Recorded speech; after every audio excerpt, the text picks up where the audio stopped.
Good morning students, कैसे हो? आशा करता हूँ सभी अच्छे होंगे।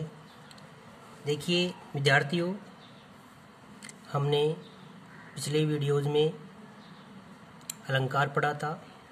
अब हमारा नेक्स्ट टॉपिक है भाषा, लिपि एवं व्याकरण, जो कक्षा 12th की अनिवार्य हिंदी के अंदर 2 अंक का टॉपिक आता है।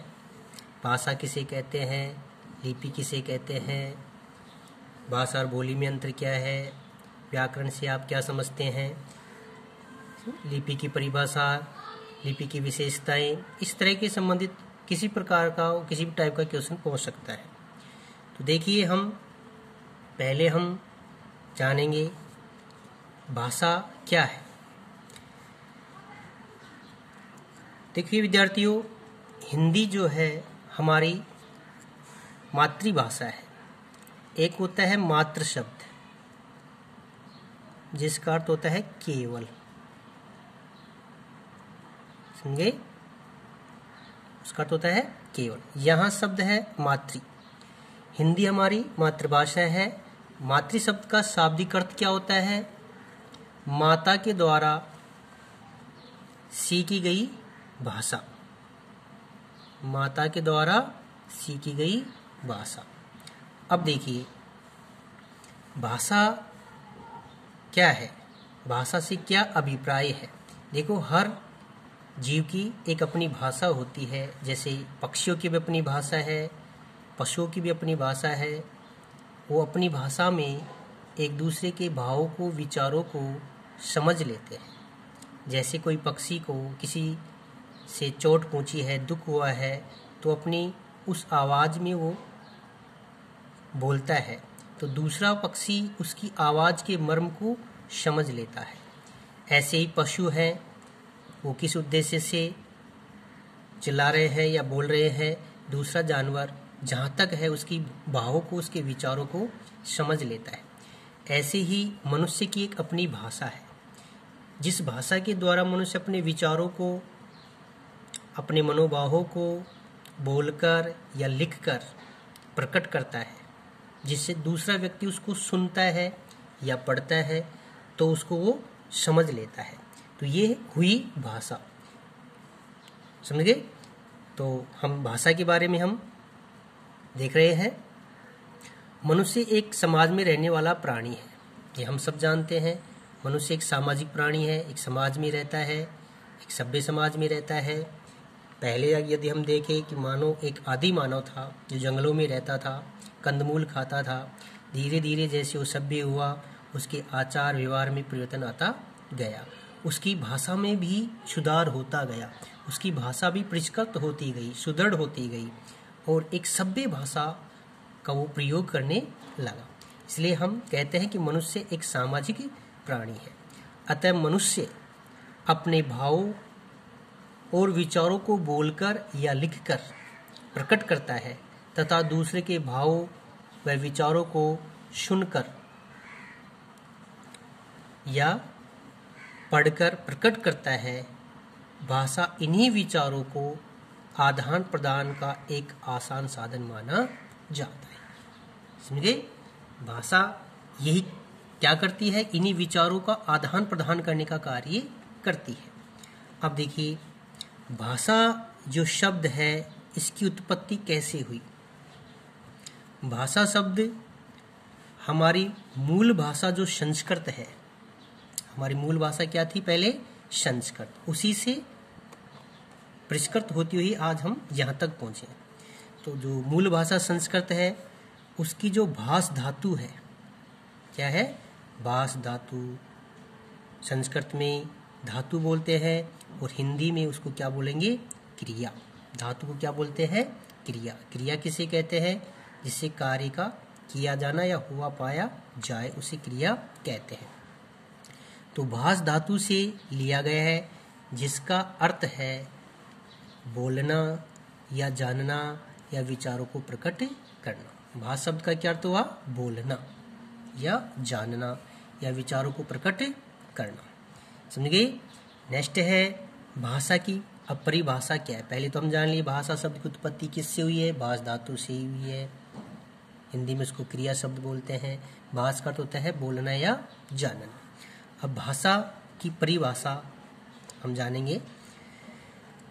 जब हम अपने भावों व मनोभावों को लिखकर या बोलकर प्रकट करते हैं और दूसरे के विचारों को सुनकर ग्रहण करते हैं, उसे भाषा कहते हैं।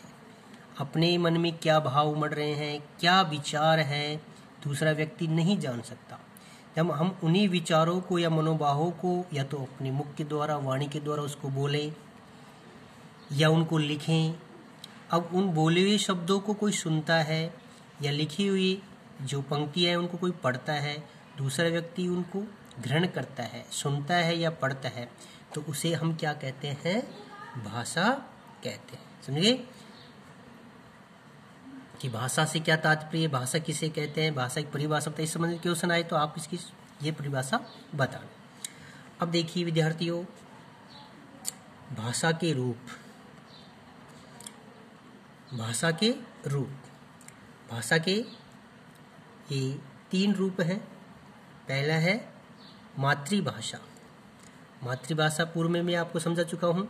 फिर देखिए मातृभाषा किसे कहते हैं, जिस भाषा को बालक बचपन में ही, जिस भाषा को बालक बचपन में ही अपनी माँ से सीखता है या ग्रहण करता है, उसे मातृभाषा कहते हैं। मातृभाषा के लिए किसी पाठशाला, किसी विद्यालय की आवश्यकता नहीं पड़ती है, क्योंकि मातृभाषा बच्चा बचपन में ही अपने माता के द्वारा सीख लेता है।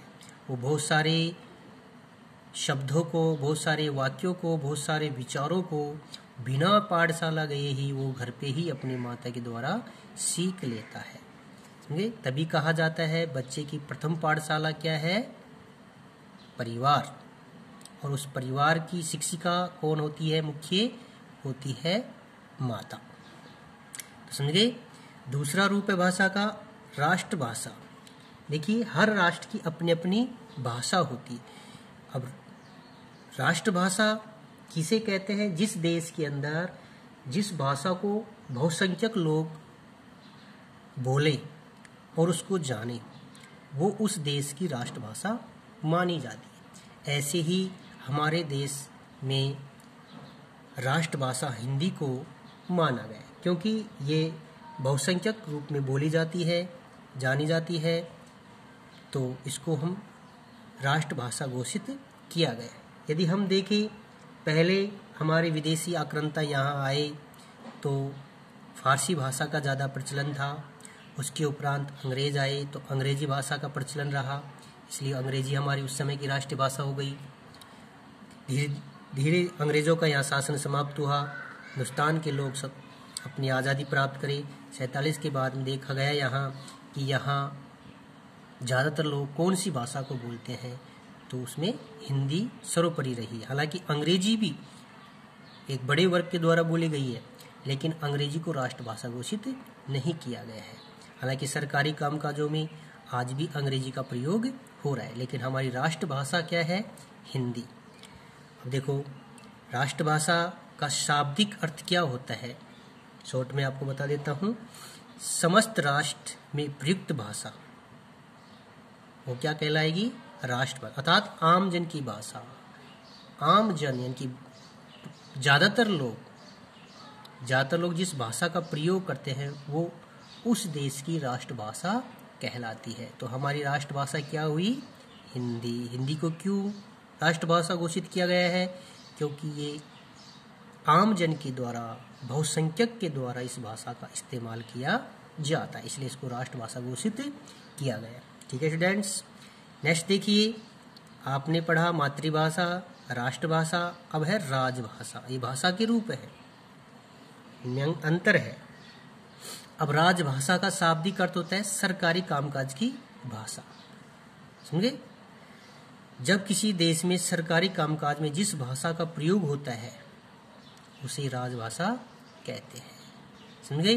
क्योंकि हमारे सरकारी कामकाजों में ज़्यादातर हिंदी का प्रयोग होता है, तो हिंदी हमारी राजभाषा मानी गई है। हालांकि अंग्रेजी में भी सरकारी कामकाज किए जाते हैं, लेकिन जितना हिंदी में होता है उतना अंग्रेजी में नहीं, इसलिए हिंदी हमारी क्या है, राजभाषा भी है। ठीक है स्टूडेंट्स, नेक्स्ट है, अब देखो हमारी जो हिंदी है संवैधानिक तौर पर उसको कब मान्यता मिली, कैसे मिली, वो आपको मैं इस वीडियो में बताना जा रहा हूँ। संविधान की 8वीं अनुसूची में 22 भाषाओं का प्रावधान है, उसमें 22 भाषाओं को मान्यता दी गई, उन्हीं में हिंदी है।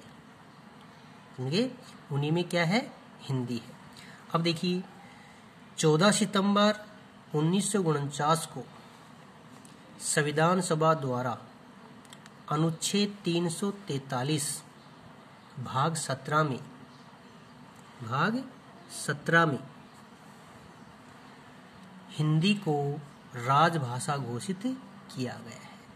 हालांकि अनुच्छेद 343 से 351 तक हिंदी विषय का ही उल्लेख है। अब देखिए, इसलिए हम लोग 14 सितंबर प्रतिवर्ष 14 सितंबर को हिंदी दिवस के रूप में मानते हैं। तो हिंदी दिवस कब मनाया जाता है, 14 सितंबर को। इसी तरह हिंदी का देश में नहीं विदेशों में प्रचलन है, तो विश्व हिंदी दिवस 10 जनवरी को मनाया जाता है। समझे, ये तो संवैधानिक तौर पर हिंदी की मान्यता कब मिली, कौन सी अनुसूची में इसका उल्लेख है, समझे, कौन से अनुच्छेद में इसका उल्लेख है, यह मैं आपको बता चुका हूँ। अब देखिए भाषा के प्रकार। देखो भाषा के प्रकार 3 प्रकार के होते हैं। पहली है मौखिक भाषा, दूसरी है लिखित भाषा और तीसरी है विद्यार्थियों सांकेतिक भाषा। समझे, ये 3 प्रकार की भाषा मानी गई है, मौखिक, लिखित और सांकेतिक।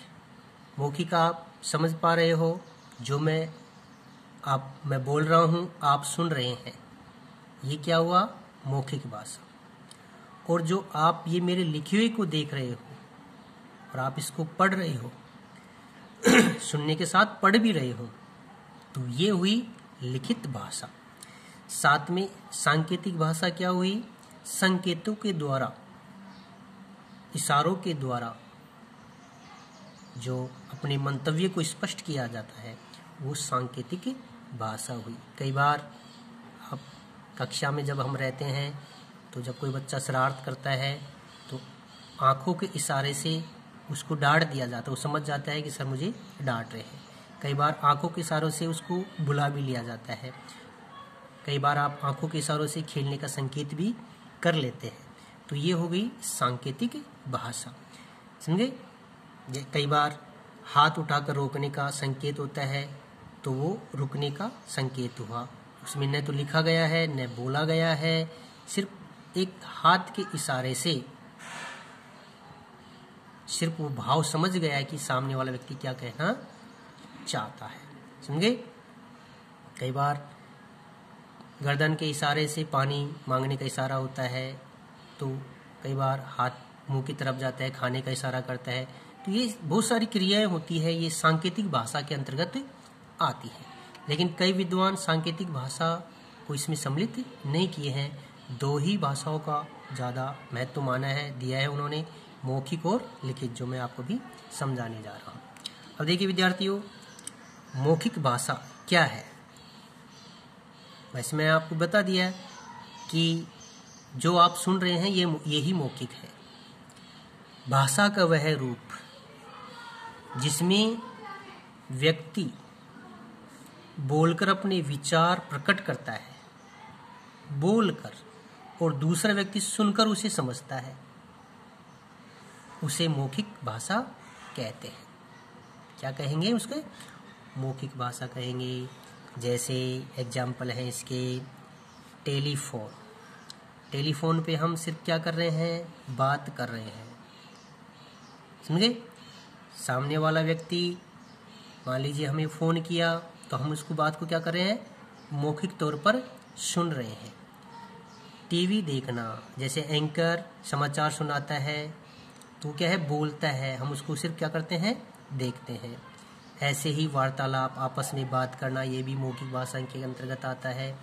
रेडियो सुनना, रेडियो पे समाचार भी आते हैं, संगीत भी आता है, और भी कई तरह के डिबेट आते हैं, तो वो क्या हुआ, मौखिक भाषा का इस्तेमाल होता है उसके अंदर।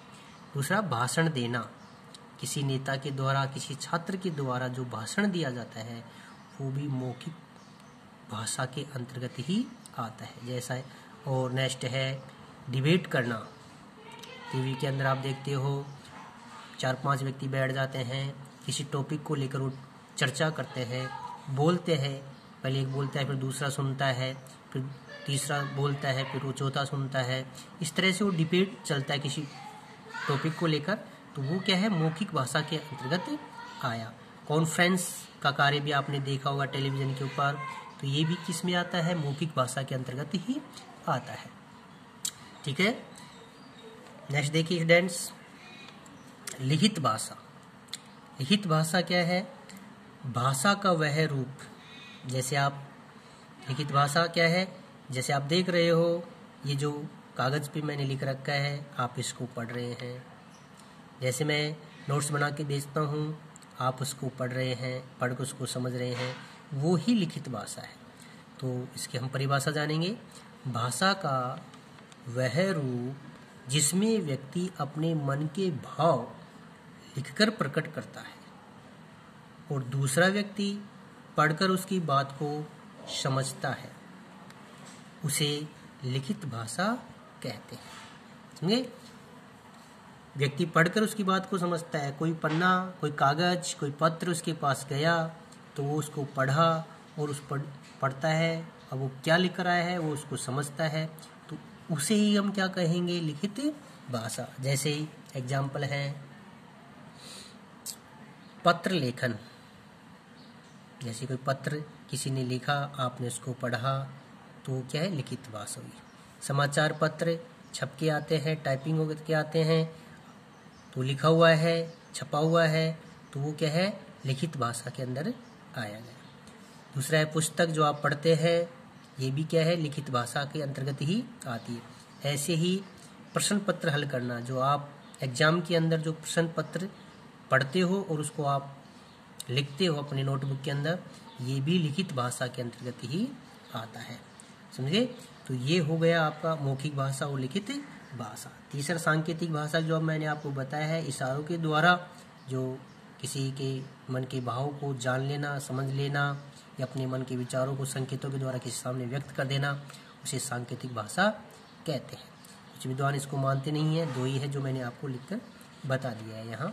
ठीक है स्टूडेंट्स, नेक्स्ट वीडियो में हम मौखिक एवं लिखित भाषा में अंतर जानेंगे कि मौखिक भाषा और लिखित भाषा क्या है। ठीक है, तब तक आप इसको पढ़िए, साथ में ही चैनल को सब्सक्राइब भी करते रहना और वीडियो को ढंग से सुनते रहना। पूरा वीडियो सुनना, तभी समझ में आएगा। थैंक्स।